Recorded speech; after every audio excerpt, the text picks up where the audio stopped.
Bismillahirrahmanirrahim. Assalamu alaikum. Today we are going to start a lecture series of differential geometry. Now, before moving on towards the rigorous study of differential geometry, that is the pure mathematical footing of this subject, हम थोड़ा सा अपना focus रखते हैं on the intuitive study of geometry before moving towards the rigorous setup of geometry. तो एक question mind में आ सकता है किसी के भी कि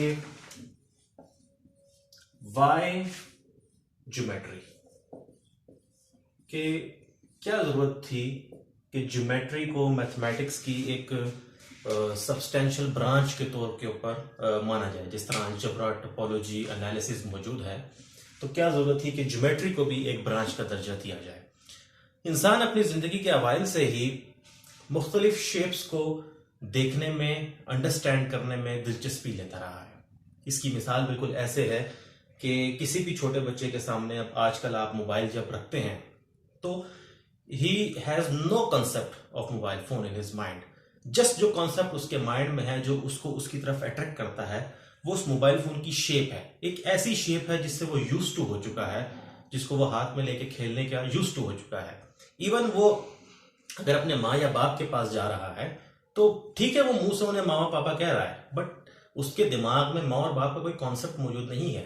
जस्ट वो एक शेप है उसकी माँ की, उसके बाप की जो शक्ल है, उससे वो उनको पहचानता है और रिकग्नाइज करता है।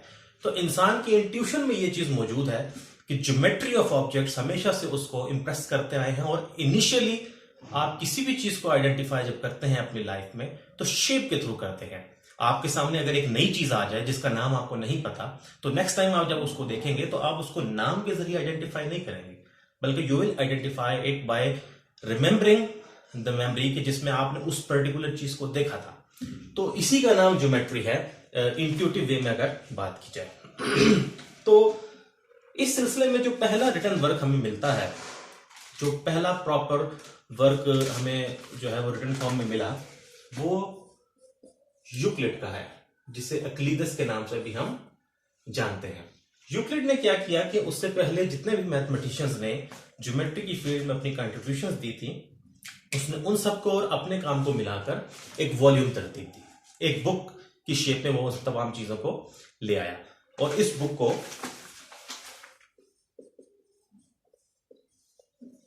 यूक्लिड एलिमेंट्स के नाम से जाना जाता है। इस बुक की खासियत क्या है कि काफी लंबे अरसे तक, for thousands of years almost, इस बुक को, if not thousands, for hundreds of years obviously, इस बुक को तमाम दर्सगाहों के अंदर टेक्स्ट बुक का दर्जा हासिल रहा। Because of this very work, Euclid is known as the father of geometry. Euclid को फादर ऑफ ज्योमेट्री भी कहा जाता है। और यूक्लिड की जो सबसे प्रोमिनेंट कंट्रीब्यूशन थी वो इस वॉल्यूम यानी इस बुक को तरतीब देना थी, जिसको फिर टेक्स्ट बुक का दर्जा काफी अरसे तक हासिल रहा। इसी वजह से उसको फादर ऑफ ज्योमेट्री भी कहा जाता है।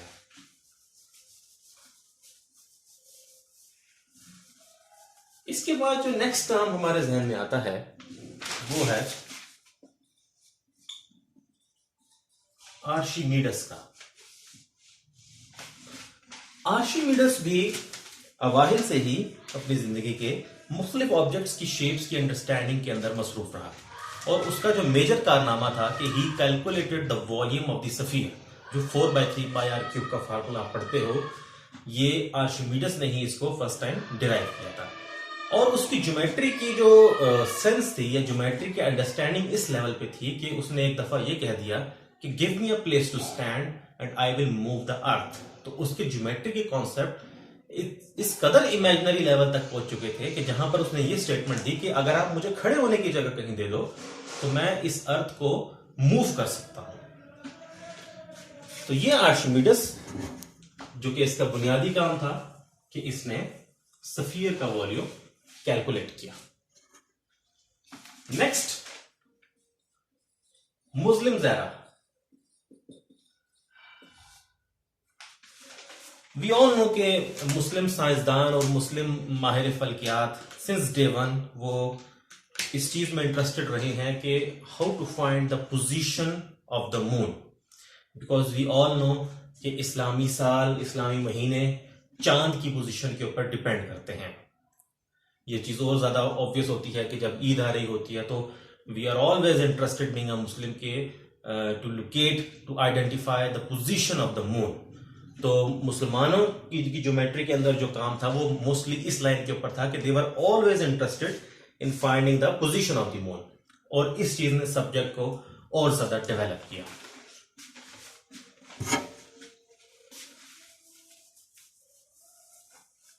इस पूरी स्टडी के अंदर जो मेजर ब्रेक थ्रू था, जो इसके अंदर मेजर कंट्रीब्यूशन आई, जो नाम आप अपनी एफएससी की किताबों में या इवन मैट्रिक की किताबों में भी पढ़ते हैं, rain डिस्कार्टिस। Forgive me if my pronunciation of this word is not true. Rain डिस्कार्टिस। तो ज्योमेट्री की तारीख में जो सबसे बड़ा मेजर ब्रेक थ्रू आया है वो रेन डिस्कार्टिस ने जो आपको एक चीज डिस्कवर करके दी, जो उसने एक आइडिया प्रेजेंट किया। वो आइडिया क्या था, इसको थोड़ा सा हम लिखते हैं। ये इनफॉर्मल लेक्चर है। He introduced the Cartesian coordinates,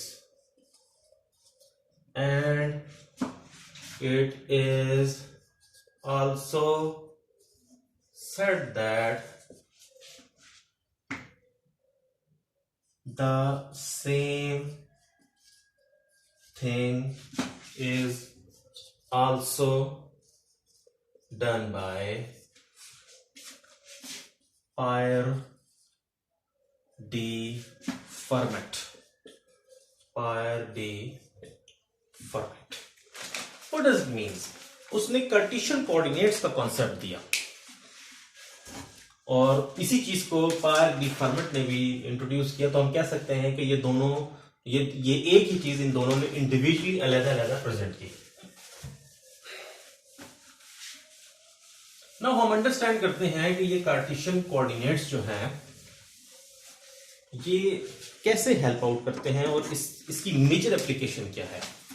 मतलब क्योंकि जब आप ज्योमेट्री की बात कर रहे हो तो ठीक है कि आपने एक पॉइंट को कोऑर्डिनेट्स दे दिए, व्हाट नेक्स्ट, इससे हासिल क्या हो रहा है, क्या इससे ज्योमेट्री के अंदर कोई फायदा हो रहा है? तो let's see that advantage. What does it means? तो इसने कॉन्सेप्ट इंट्रोड्यूस किया था डिस्कार्टिस ने, Cartesian coordinates on Euclidean plane। Plane से हमारा जो मुराद होती है, वी ऑल नो, एक फ्लैट किस्म की चीज जिसकी कोई विड्थ हम कंसिडर नहीं करते, यानी उसकी कोई थिकनेस कंसिडर नहीं की जाती, उसकी लेंथ और विड्थ देखी जाती है। मतलब उसके पास लंबान और चौड़ान तो है मगर उस चीज की कोई मोटाई नहीं है, उसको जीरो रखा जाता है, जीरो माना जाता है। For example, this page can also be treated as a plane. अगर इसकी थिकनेस जो कि डेफिनेटली कुछ ना कुछ तो है मिलीमीटर्स के अंदर, तो उसको भी अगर आप जीरो मान लें, उसको भी जो है वो अंडर कंसिडरेशन ना लेता है।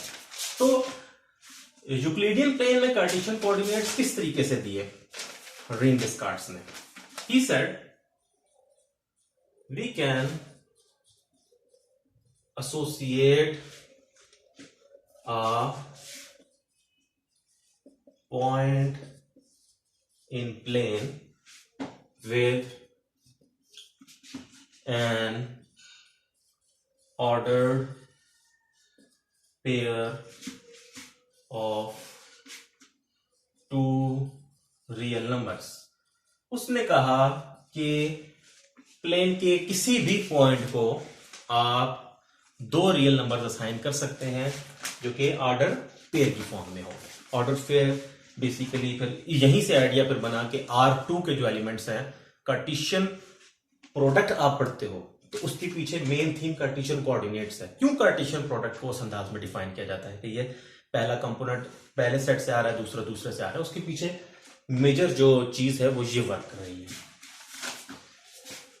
तो हम देखते हैं कि हम कैसे किसी भी प्लेन के पॉइंट को दो रियल नंबर्स अलॉट करते हैं और उनको ब्रैकेट में करके लिखते हैं। फॉर एग्जांपल सबसे पहले उसने क्या कहा, क्योंकि ये तो हम यहां से काम शुरू करते हैं, मगर क्योंकि ये तो बिल्कुल बेसिक स्टडी है तो यहां में बताना है। Let's suppose this is a plane.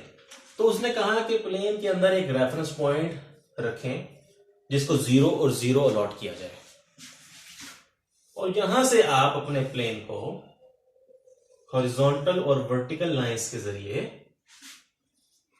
दो हिस्सों में तकसीम करें। एक एक्सिस को एक्स एक्सिस कह दिया जाएगा और एक को वाई कह दिया जाएगा। जो लेफ्ट साइड का पोर्शन है एक्स एक्सिस का, वहां पॉजिटिव रियल नंबर्स अलॉट किए जाएं, इसको एक तरह की पॉजिटिव रियल लाइन मान लिया जाए, और उसको negative portion of real line मान लिया जाए, बिकॉज डेफिनेटली इससे पहले आर की रिस्पेक्ट से ये बात की गई होगी कि सेट ऑफ रियल नंबर्स की ज्योमेट्री ये रियल लाइन है जिसके ऊपर नंबर्स आपस में बिल्कुल कंबाइन हुए हैं, कोई गैप नहीं है। ये सारी बातें इससे पहले हो चुकी थी। वहीं से इंटीग्रेशन थ्योरी भी आती है जो रीमान का काम है बेसिकली।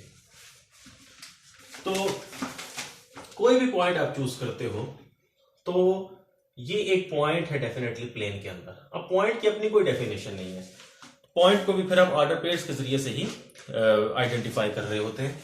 तो इस पॉइंट को कौन से दो रियल नंबर्स अलॉट किए जाएं, ठीक है। अब हमने ये सोचा कि इस पॉइंट तक जाने के लिए, क्योंकि ये 2 डायमेंशन का सेटअप है, तो आप एक्स एक्सिस के अलोंग यहां तक मूव करें और वाई एक्सिस के अलोंग आप यहां तक मूव करें, सो दैट कि आप इस पॉइंट को रीच कर जाएं। अब लेट सपोज कि यहां पर आपके पास 3 पड़ा हुआ है और यहां पर आपके पास 4 पड़ा हुआ है, तो आप इस पॉइंट को दो रियल नंबर्स अलॉट कर दोगे 3 और 4, और इनको ऑर्डर पेयर की फॉर्म में लिखोगे, ठीक है। तो ये इसका बुनियादी तौर पे काम था। फिर यहां पे आप नेगेटिव रियल नंबर्स रखें, इसी तरह यहां पर भी positive portion of real numbers, यहां पे negative portion of real numbers, ठीक है। तो यहां से एक आइडिया और भी मिला कि कोई भी जो रियल नंबर है उसको भी आप ऑर्डर पेयर की शेप दे सकते हैं। मतलब यहां अगर 5 पड़ा हुआ है तो चूंकि ये एक्स एक्सिस पे पॉइंट पड़ा हुआ है, तो एक्स एक्सिस पे जब कोई पॉइंट है ही एक्स एक्सिस पे और आप 0 से चलना शुरू कर रहे हैं, तो आपको वाई एक्सिस के लॉन्ग मूव करने की जरूरत नहीं है। इसका मतलब इसका वाई कोऑर्डिनेट 0 ट्रीट हो सकता है। तो ये मेजर काम था रीन डिस्कार्ड्स का, कि जो उसने ये बताया कि प्लेन में किसी भी पॉइंट के अगेंस्ट दो ऑर्डर पेयर्स अलॉट किए जा सकते, दो रियल नंबर्स का एक ऑर्डर पेयर अलॉट किया जा सकता है, और ये वाइस वर्सा भी है। किसी भी ऑर्डर पेयर के अगेंस्ट जो पॉइंट होगा वो यूनिक होगा, और किसी भी पॉइंट के अगेंस्ट जो ऑर्डर पेयर्स होंगे दे आर ऑल्सो यूनिक।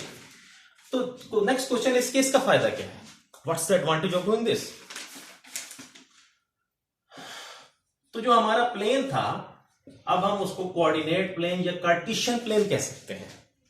तो ये इस वैसे तो प्लेन एक फ्लैट चीज थी आपके पास जिसकी कोई थिकनेस नहीं थी, मगर अब वो कार्टेशियन प्लेन बन गया है, मतलब उसके अंदर कुछ काम किया जा सकता है, आपको कुछ रेफरेंसेस उसके अंदर मिल गए। तो इसको कोऑर्डिनेट प्लेन भी कह सकते हैं या कार्टेशियन प्लेन भी कह सकते हैं। तो हर पॉइंट को दो ऑर्डर पेयर्स अलॉट करने से हासिल क्या हो रहा है ये देखते हैं। Using the coordinate Cartesian plane we can associate a curve in curve से फिलहाल डेफिनेटली मैथमेटिक्स की हर चीज रिगरस प्रिसाइज वे में डिफाइन होती है, मगर फिलहाल कर्व से हम क्या मुराद लेते हैं कि ये किसी इक्वेशन का ग्राफ है। किसी भी इक्वेशन का जो ग्राफ है वो एक कर्व मानी जा सकती है। जनरली ये बात हम इस तरह मतलब कि लेस फॉर्मल वे में कर सकते हैं। We can associate a curve in plane with an equation. तो वो ये कहता है कि इस कार्टेशियन प्लेन को इस्तेमाल करते हुए आप किसी को कोई इक्वेशन गिवन है, उस इक्वेशन से आपके पास अगर कुछ ऑर्डर पेयर्स जन्म ले रहे हैं, तो उन ऑर्डर पेयर्स को जब आप लोकेट करोगे अपने कोऑर्डिनेट प्लेन के अंदर, तो आपको एक कर्व यानी कि एक ज्योमेट्रिकल ऑब्जेक्ट मिलेगा। तो जब तक ये कॉन्सेप्ट नहीं था कोऑर्डिनेट्स का, तब तक आप किसी भी इक्वेशन को किसी ज्योमेट्रिकल ऑब्जेक्ट से मुंसलिक नहीं कर सकते थे। मिसाल के तौर पे तब तक आपको ये तो पता था कि सर्कल कुछ होता है, मगर क्या फलानी इक्वेशन से आप सर्कल तक आ सकते हैं? क्या x square plus y square equals to r square को इस्तेमाल करके क्या आपको सर्कल ही मिलेगा? Are you sure enough?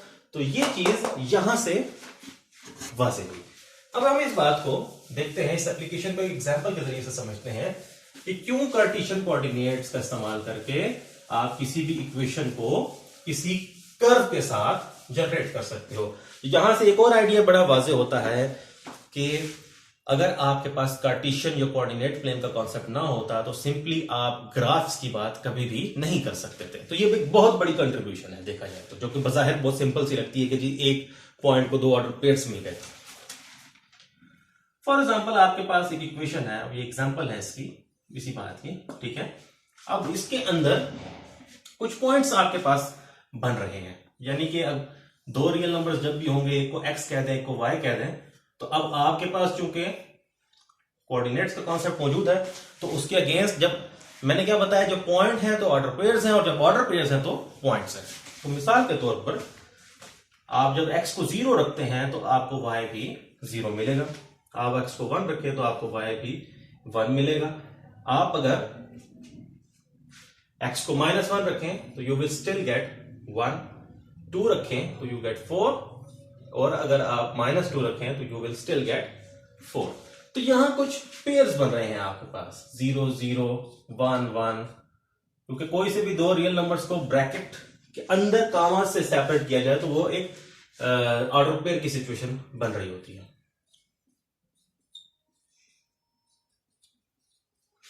तो लेट्स सी कि ये पॉइंट्स आपको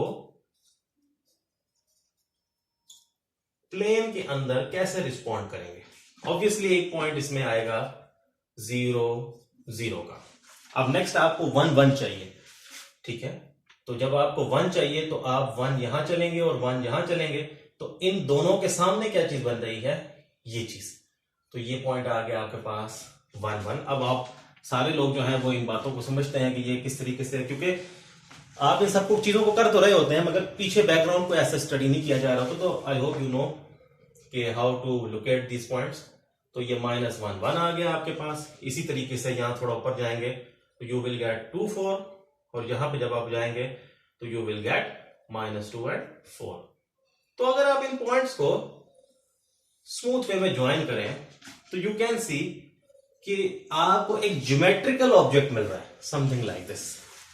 तो इस कॉन्सेप्ट की जो कि रीन डिस्कार्टिस ने दिया था, उसका क्या फायदा हुआ कि आप एक इक्वेशन को एक ज्योमेट्रिकल ऑब्जेक्ट के साथ मुंसलिक कर रहे हैं।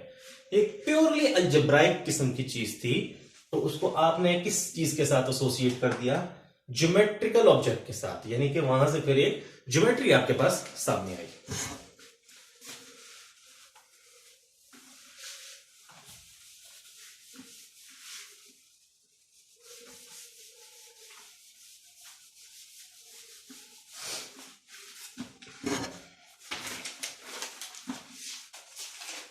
इसी आइडिया को मजीद जनरलाइज किया गया।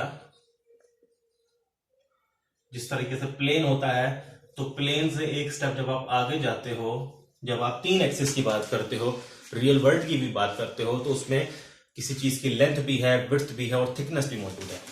तो उसके लिए आपको 3D स्पेस चाहिए, कार्टेशियन कोऑर्डिनेट्स इन 3D स्पेस। तो रीन डिस्कार्ट्स ने क्या किया, उसने कहा एक तीसरा एक्सिस भी है, मतलब कि अब अपनी स्पेस को 3 एक्सिस के जरिए डिस्ट्रीब्यूट किया जाएगा। और वहां पर क्या था, डायमेंशंस 2 थी, तो order pair of 2 real numbers था। यहां पर order pair of 3 real numbers चाहिए, जिसको ट्रिपलेट भी कहा जाता है। तो उसने ये कहा कि for every point in space you can associate 3 real numbers or a triplet to each and every point of space। यानी स्पेस के हर पॉइंट के लिए एक ट्रिपलेट मौजूद है और हर ट्रिपलेट के अगेंस्ट स्पेस के अंदर एक पॉइंट मौजूद है। तो बिल्कुल उन्हीं लाइंस के ऊपर कि इन कोऑर्डिनेट्स को इस्तेमाल करके, जैसे वहां पर आप किसी इक्वेशन को किसी कर्व के साथ मुंसलिक कर सकते थे, उसी तरह यहां पर भी कोई अगर इक्वेशन है आपके पास तो उससे आप किसी सरफेस को रिप्रेजेंट कर उसकी सरफेस उसकी ज्योमेट्री बता सकती है, और एट द सेम टाइम आपको स्पेस के अंदर कर्व्स भी मिल सकती हैं, जो कि हमारी एक अलग से टॉपिक हो।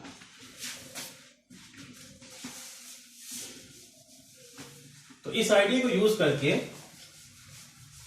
इक्वेशंस के ग्राफ्स भी मालूम किए जा सकते हैं स्पेस के अंदर, but obviously it's a computer process, इसको आप ऑन पेपर जो है वो ऐसा इजीली फॉलो नहीं कर सकते इस चीज को। एक छोटी सी एग्जांपल हम देख लेते हैं।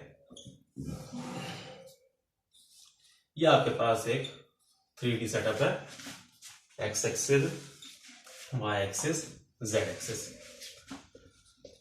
कुछ सेट ऑफ इक्वेशंस हैं, some set of equations correspond to this curve in 3D space। कि अगर कोई सेट ऑफ इक्वेशंस गिवन होगा, वो कहता है कि उसे जो कर्व ट्रेस हो रही है 3D स्पेस में, it is something like this. किसी के माइंड में कंफ्यूजन आ सकती है कि कर्व तो एक 2D का ऑब्जेक्ट होता है आमतौर पे, तो वो 3D में कैसे नजर आ रहा है। देखिए मिसाल के तौर पे, if this is your z axis and this is the x axis and this is the y axis, तो अब अगर कोई कर्व इस तरीके से आ रही है, ठीक है, इस तरीके से जाते जाते मतलब कि यूं फॉलो कर रही थी फिनोमिना, और फिर यहां पर भी कुछ फॉलो कर रही है और फिर स्पेस पे भी आ रही है, तो इट मींस कि वो एक्स वाई प्लेन के सेटअप में नहीं बन सकती, उसके लिए आपको 3D का सेटअप चाहिए। तो ये जो कंप्यूटर के ऊपर भी जो इस किस्म की कर्व ट्रेस होती हैं, these are also following the phenomena being given by Reine Descartes। एक और इसके अंदर में बड़ी मेजर सी एग्जांपल होती है कि आपके पास एक इक्वेशन होती है x square plus y square. आप जानते हैं कि it is a unit sphere. एक सफियर है जिसका रेडियस 1 है और उसका सेंटर कहां पर है, ओरिजिन के ऊपर है। तो जब इसका ग्राफ ड्रॉ किया जाता है, अब ऑब्वियस सी बात है क्यों पता चला है कि इसका ग्राफ यहां पर होगा, बिकॉज आपका फंक्शन जो है वो एक 2 वेरिएबल फंक्शन अब है। तो 2 वेरिएबल फंक्शंस के ग्राफ हमेशा फंक्शन का ग्राफ एक स्टेप आगे की डायमेंशन में जाता है। अगर 1 वेरिएबल फंक्शन है तो उसका ग्राफ प्लेन में बनेगा, अगर 2 वेरिएबल फंक्शन है तो उसका ग्राफ 3D में जाएगा। तो यू ऑल नो कि ये किस किस्म की चीज होती है, जस्ट लाइक अ फुटबॉल। थोड़ा सा 3D का इफेक्ट देने के लिए you can do something like this, because obviously जब बोर्ड पे बनाएंगे तो आपको सफियर और सर्कल के अंदर खास फर्क महसूस नहीं होगा। तो देखा आपने कि ये प्योरली अलजेब्राइक सी चीज थी, तो उससे एक ज्योमेट्रिकल ऑब्जेक्ट कैसे कनेक्ट हो जाता है। और ये सब कुछ क्यों हो रहा है, रेन डिस्कार्ट्स ने जो नोशन इंट्रोड्यूस किया, for every point in plane there corresponds order pair of 2 real numbers, and for every point in space there corresponds a triplet of 3 real numbers. Aim of the course, that's very important. What is the aim of my course? First and foremost, review of differential, integral, जो 1 variable की calculus है आपके पास, जिसमें 1 variable equation होती है, एक variable independent होता है और एक ही डिपेंडेंट होता है, तो वहां पे जो कैलकुलस आप करते थे उसका review. Second, develop tools to study curves and surfaces in space. Obviously अब आप थोड़ा बहुत तो जानते हैं कि 2 डायमेंशन यानी प्लेन के अंदर कर्व्स को कैसे आपने जो है वो उनके ग्राफ्स कैसे बनाने हैं, किसी फंक्शन के वो कर्व्स आ जाती है, मगर कर्व्स को आपने स्पेसिफिकली कभी स्टडी ऐसे नहीं किया होगा। तो अब हम टूल्स डिस्कवर करेंगे, डेवलप करेंगे, बल्कि डिस्कवर तो हो चुके हैं ऑलरेडी, जिनके जरिए से कर्व्स को और सरफेसेस को स्पेस के अंदर डिस्कस किया जा सकता है। इवन कर्व्स को प्लेन में कैसे डिस्कस करना है ये भी हम देखेंगे। Then very important, proper definition.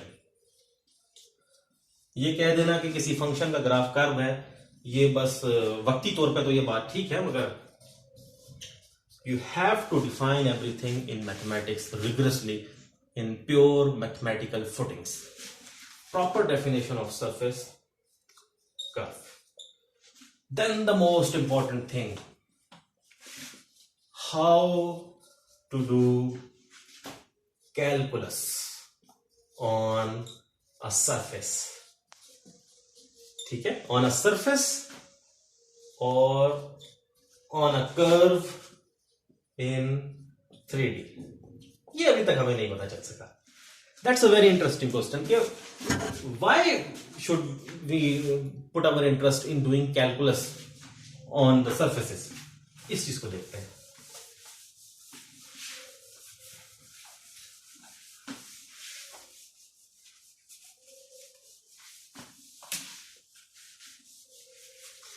For example, if I am given with a curve in a plane, two-dimensional setup, curves or something like this. Now, हमने इंटरमीडिएट लेवल पर या इवन बीएससी लेवल पर या बीएस के start में जो calculus पढ़ी जाती है, उसके अंदर हमने वो सारे टूल्स डिस्कस किए हैं जो इस किस्म की किसी भी कर्व को, लेट्स सपोज कोई y equals to f of x है, कोई किसी इक्वेशन के थ्रू डिफाइन होगा डेफिनेटली, तो you know how to differentiate this curve. इस कर्व की डिफरेंशिएशन से मुराद इस इक्वेशन की डिफरेंशिएशन है, क्योंकि वो तो इसकी ज्योमेट्री है ना. You know how to integrate this setup. Function of one variable, you know how to integrate. Now you also know, I don't know whether you know or not, कि integration की भी ज्योमेट्री एग्जिस्ट करती है. Integration is actually the area under the curve and above x-axis between any 2 points of on the x-axis. ठीक है, let's suppose ये a है, ये b है, तो आप जब इंटीग्रेट कर रहे हो, ये किसी फंक्शन का ग्राफ है, तो आप अगर इस एरिया में इंटरेस्टेड हो तो जस्ट इंटीग्रेट इट. तो integration is area basically. Okay, now I am interested in, we know how to integrate, differentiate such things. But now I am interested in showing, in finding the procedures कि अगर कोई curve मुझे 3D में given है या कोई surface given है, तो मैं उसके ऊपर कैलकुलस कैसे करूंगा, वहां डिफरेंशिएशन या इंटीग्रेशन को मैं कैसे परफॉर्म करूंगा. So we will learn tools to do such things. पहला सवाल यह है कि क्या ऐसा किया जा सकता है.